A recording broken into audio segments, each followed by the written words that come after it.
ছদ্মবেশে লালিদের বাড়িতে হাজির হলো মিশকা। মিশকাকে দেখেই চিনে ফেলে সূর্য। হ্যাঁ বন্ধুরা, আমরা এমনটাই দেখতে পাবো অনুরাগের ছোঁয়া ধারাবাহিকের আগামী পর্বগুলোতে। বিস্তারিত জানতে ভিডিওটি না টেনে শেষ পর্যন্ত দেখতে থাকুন। ডাক্তারের লাইসেন্স হারিয়ে ফেলে হতাশ হয়ে যায় সূর্য।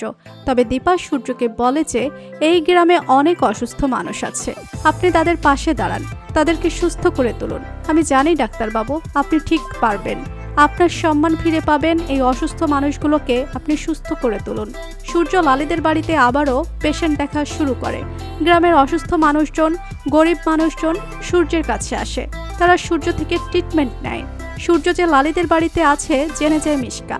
মিশকা সুস্থ হয়েই হসপিটাল থেকে ছাড়া পেয়ে ছদ্মবেশ নিয়ে লালিদের বাড়িতে আসে এবং সূর্য যে লালিদের বাড়িতে রোগী দেখা শুরু করছে জানতে পেরে মিশকা পেশেন্ট সেজেই সূর্যের সামনে এসে দাঁড়ায়।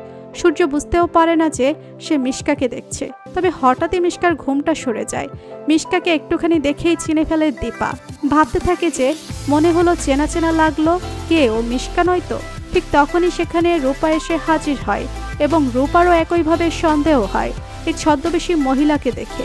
তো বন্ধুরা, তোমরা এটাই চাও তো যে ছদ্মবেশী লালিদের বাড়িতে এসে সূর্যের ক্ষতি করার আগে রূপার হাতে ধরা পড়ে যায় মিশকা?